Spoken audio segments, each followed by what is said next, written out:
Guys, thank you so much for tuning in.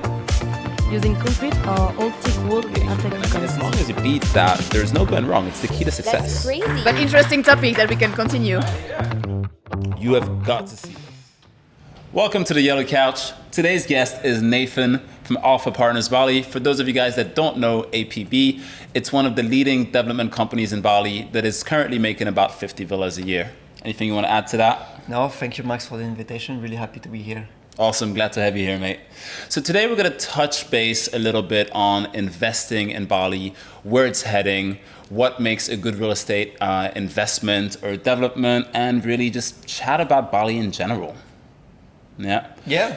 Now, one of the things about APB that I think sets them apart is the location. I mean, we all know that location is a very important factor in real estate. In Bali, it's a little bit different though, isn't it? Yeah, it is. And actually, when we started APB, we were in a location where no one wanted to be. Yeah. And actually, when we tried to list the villa at the beginning, many real estate agents told us, no, we don't want to list this villa. So it is actually, yeah. Yeah.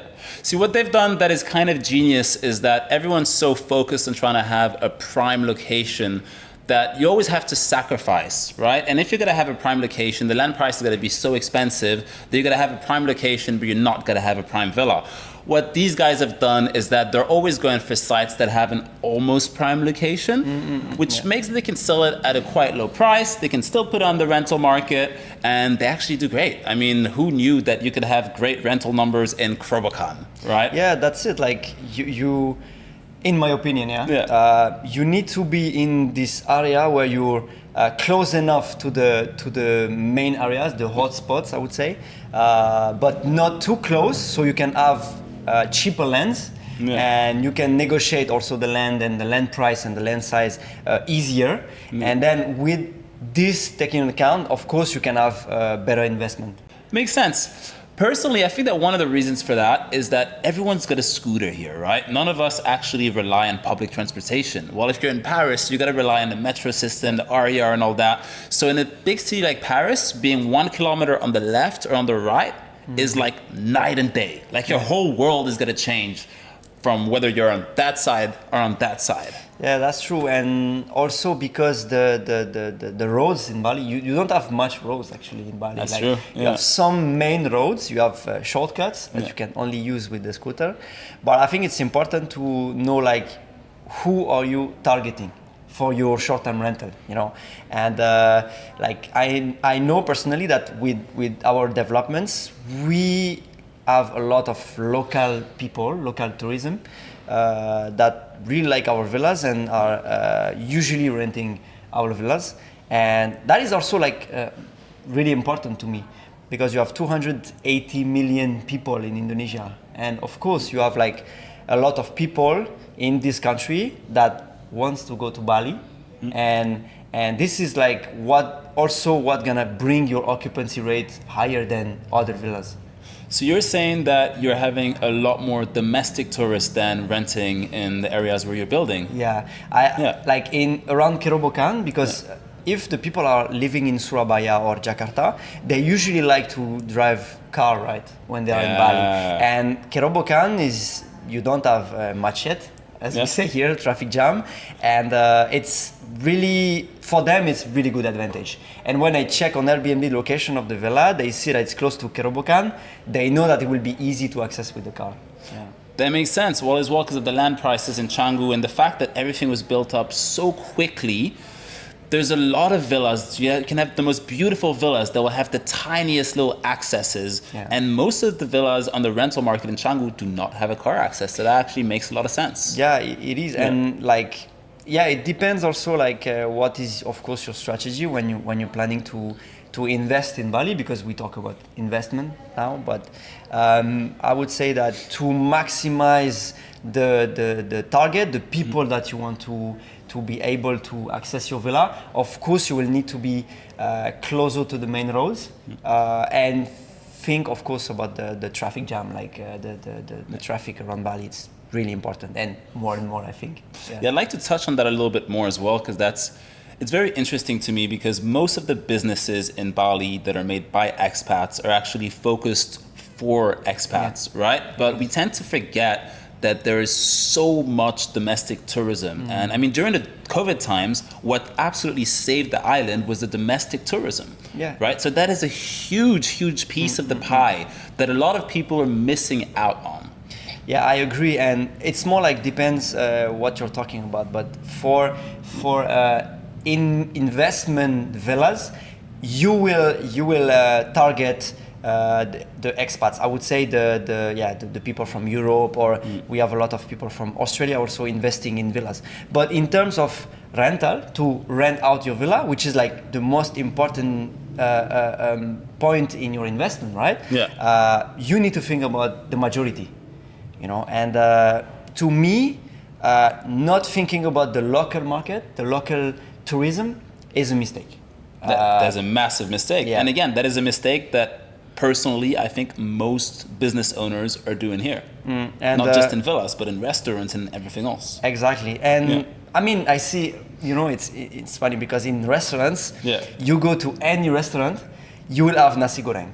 You know what I mean? You always have nasi goreng. So they're like, okay, in case the person is coming with his wife or with friends from Indonesia, at least they can eat the nasi goreng. But in real estate investment, not a lot of actors in the market are thinking about the local tourism. That makes sense. Although I will say I've almost never had a good nasi goreng in a Western restaurant. That is one thing. All the best nasi gorengs I've ever had been on the side of the street or in a night market or somewhere that's actually legit. And my best nasi goreng was outside of Canggu. So guys, try to go outside of Canggu. Sometimes it's really nice. Now, where do you think that is going to be heading? Because I mean, obviously, the market in Bali is very weird. It just evolves so much. I mean, a year and a half ago, no one wanted to invest in Nyang Nyang. Now we've got investments all around the place. Same thing of 𝐶𝐶. The land prices there have literally tripled in the last year and a half. And everyone is just assuming that it's going to keep on going up and up and up, which I don't really agree with. I mean, the thing is, we never know, of course. This is only opinions. I have my opinion, you have your opinion, sorry. And basically, we are just like the people that are investing, they are just following what happened in the past. Meaning, Kuta, Seminyak, and then Canggu, and then etc. And then Pererenan now, that is like already a place where it's really profitable. And I don't know what's gonna happen. You don't know, of course, but I honestly think that what I see right now from Bali is that you have many areas developing, you know.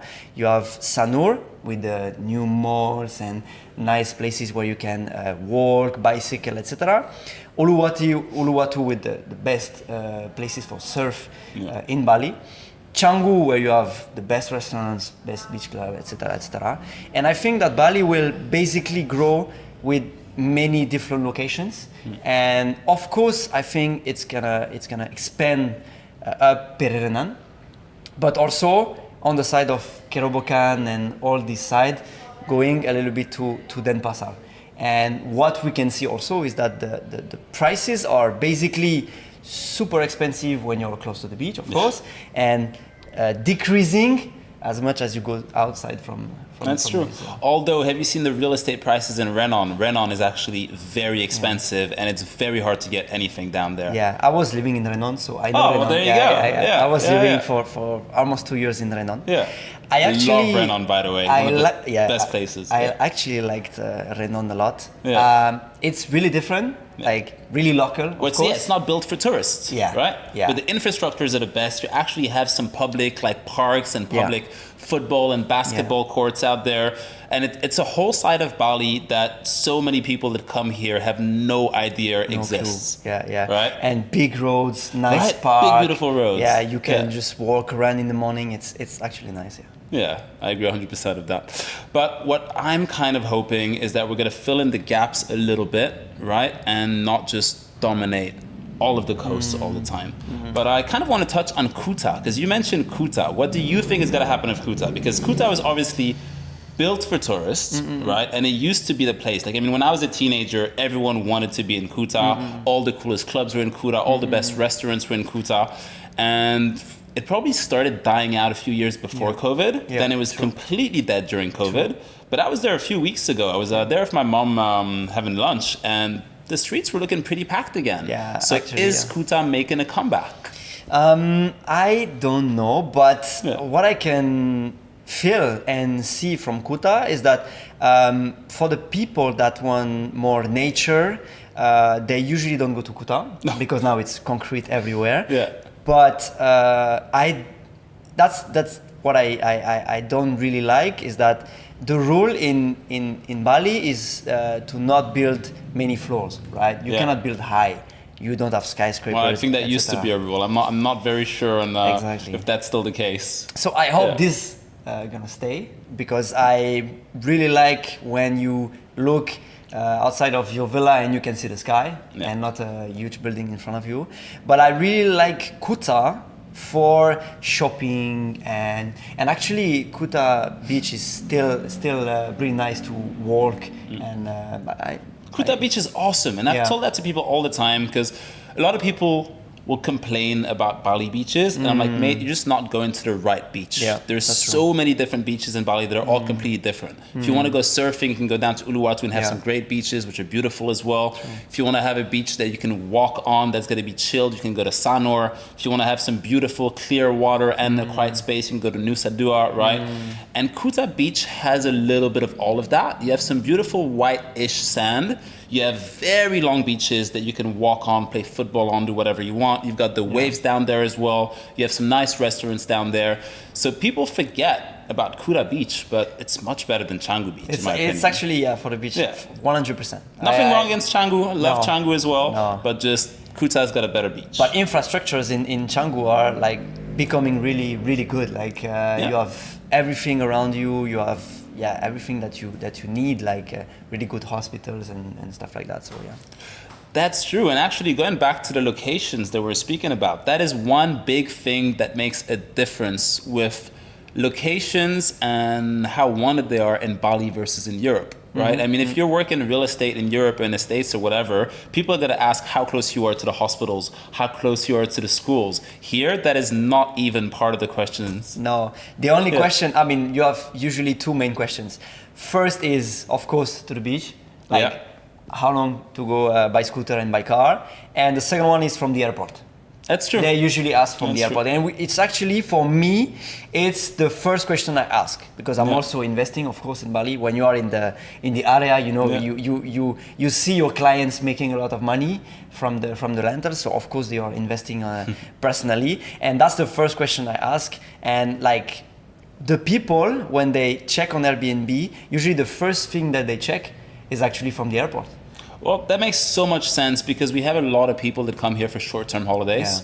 And this is why I think that going up the coast is only going to work until some point. Right? I agree. So I've had a lot of people talk to me about investment, and they're like, well, shouldn't I just buy a whole bunch of land or build some villas that are, 2 hours more up on the West Coast? And I'm like, no, because at some point you're going to be too far from the airport. And if you're too far from the airport, then you can forget about anyone that's going to be in Bali for less than a week. Exactly. Right? And that's also like part of why, because of course before starting the company, we were like Uluwatu, Sanur, like you need to choose the first location where you want to build. And actually what we saw and why we are building around Canggu, Kerobokan, I would say west Bali, it's that basically it's the central point of the people that are coming for short term, because they will go out from the airport, they will go to Canggu, but after that of course they will discover Bali, so they will go to Amed, Lovina, maybe Uluwatu, etc. But in the middle of these points they will go back to Canggu, so they will go to Ubud, after that went back to Canggu, then they will go to Uluwatu, and after that they will go to Sanur, etc. So like Canggu is in the middle of this, and also because a lot of people are coming in Bali to visit people that are living here. They come for holiday because people are from that they know are living in Bali, and usually these people, they live in Canggu. So they are also, they want to be close to these people. And that's why, like, to me, when I check the villas around Bali, the occupancy rate in Canggu is so much higher compared to Ubud, Uluwatu. And this, for me, is the point. Like, you are targeting as much people as you can. Yeah, makes sense. I'd like to talk a little bit about the differences of building in Indonesia versus in Europe. I mean, one mistake that I've personally seen with so many new developers and builders that are coming from Europe and that come here is that they assume, oh, my way of building is so much better than the locals here, and I'm going to do things so much better. And these guys crash and burn, right? Because yes, I do believe that there are some elements that we can bring from other countries that will make your construction better here. But there's also a lot of things that work only here and that only Indonesian builders, contractors, architects will know, and they will know how to solve some issues that, as someone coming from outside, building from maybe France, where the climate is different, where the soil is different, they're not even gonna think about those things. So how do you guys at APB make sure that you can actually bring all the skills that you have from outside, but also work in perfect synergy with the local builders and just make a good product?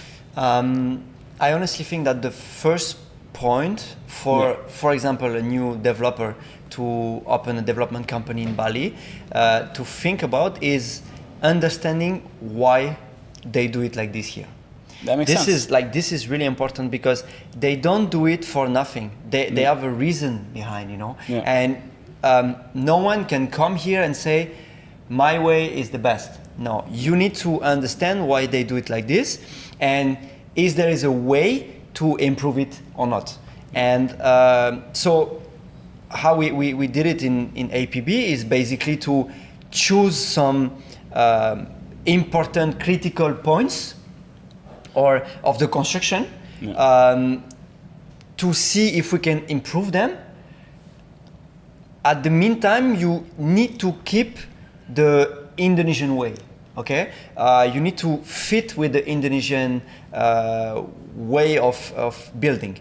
And what we did, for example, is checking for the foundations.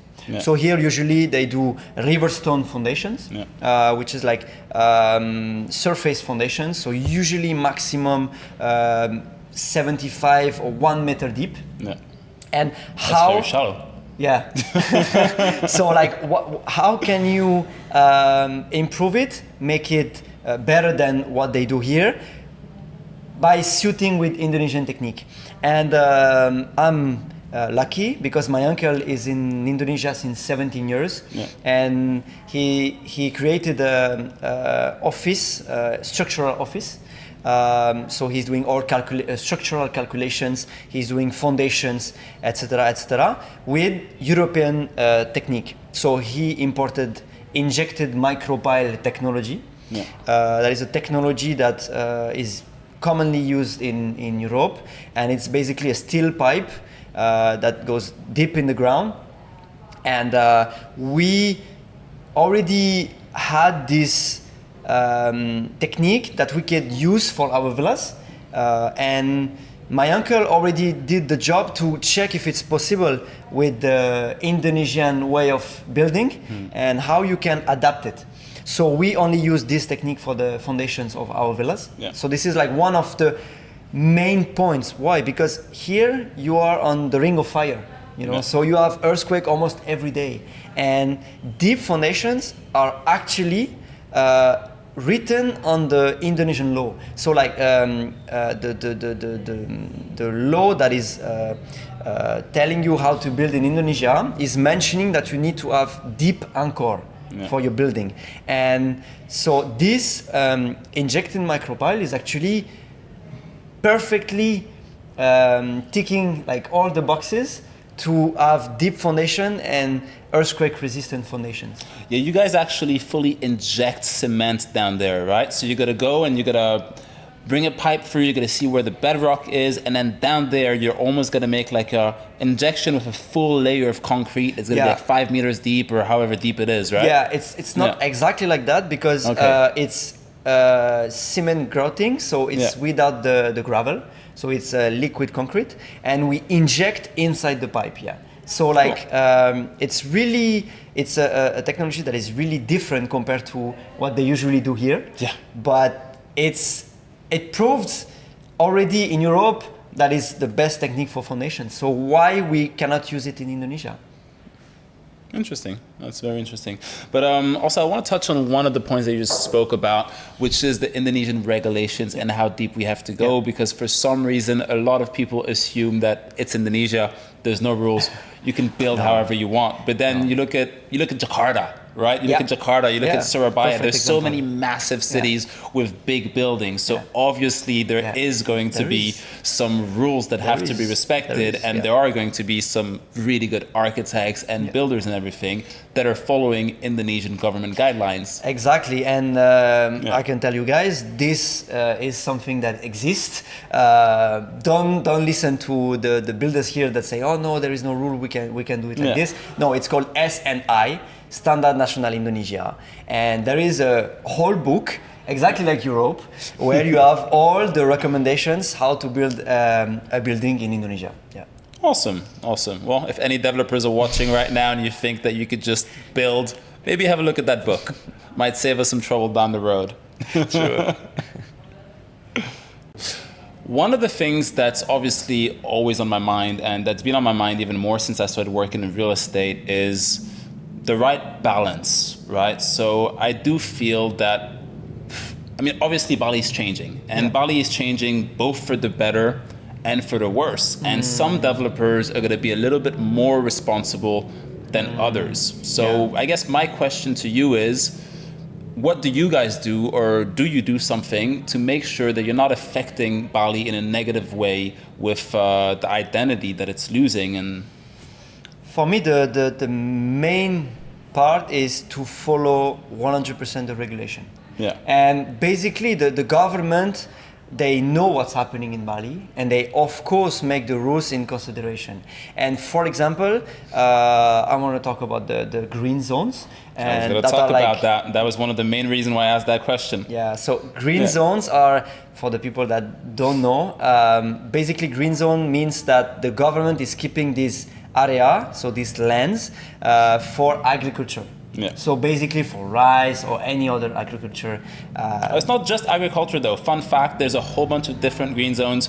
You can have green zones, for example, for landslides. So you're not allowed to build there because everything could collapse. And people still pay to build on there. Yeah. Right? You can have some flood zones, but a whole bunch of green zones. But I'll let you go on, sorry. Yeah, I agree. So you have agriculture and other, it's usually, they say why this area, this land is protected. So agriculture, landslide, etc., etc. But basically, the government, they know what's happening in Bali, and they, of course, keep some areas green to be sure that Bali is not only buildings everywhere. Yeah. And for me, it's really, really important to respect that and to not build on green zones. I mean, you and me, we see many buildings on green zones. Yeah. And people are still betting that it will be fine. I honestly think that first, it's not going to be fine. So the government will say something one day, and second, it's not respecting what the government was planning on the island. And that would be the first reason. And the second reason, it would be to always understanding your surroundings when you build something, when you do development. You, of course, you are building something, so you are destroying part of the nature, but it's for the needs that are the tourism, etc. So for all these people that are coming in Bali, they need to have somewhere where to stay. Yeah. But understanding the surroundings is really important, so you can, like, not, for example, destroy the big trees that are next to your land or on your land. So for example, you buy a new land to do development, you see that some trees are really old and you want to keep them, then of course you will manage the land, manage the master plan, so where you're gonna put the villas on the land differently. And I mean, for that, you shouldn't even just do that to respect the trees, but that's actually going to bring some value to your property, right? So my father's been in construction for over 20 years. We've spoken about that a few times. And what he's done is that he's never done a design and then looked for land for it. Yeah. He's always found the land, and then based on how the land is, he's built his house around it. Yeah. And that ends up giving you a property that has so much more character, right? Correct, because you're basically like turning your villa next to the nature. So basically, if the tree is on the west side, then you will put the building differently, and of course, it's gonna change the design. So it's important, I think, to adapt to where you're building. That's really important. And of course, the main reason also is to respect the zoning and never build on any green zone.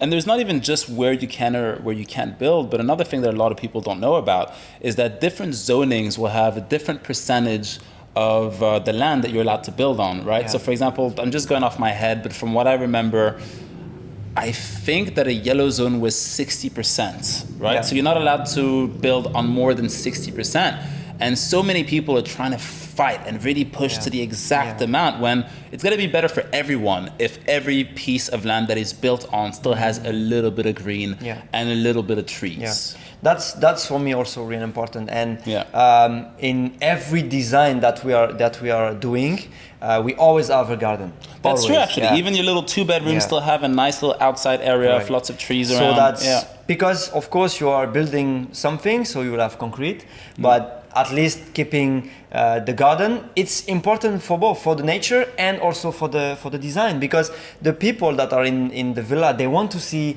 green areas. They come to Bali to see the nature also, not to see a Mediterranean style, completely white and no garden at all. That's important also. Well, that makes sense. And again, talking about the identity of Bali, it's a little bit of an ironic situation, because we have obviously everyone that's come to Bali and this wave of new people arriving have been taken away the very thing that a lot of people are coming to Bali for. Correct, right?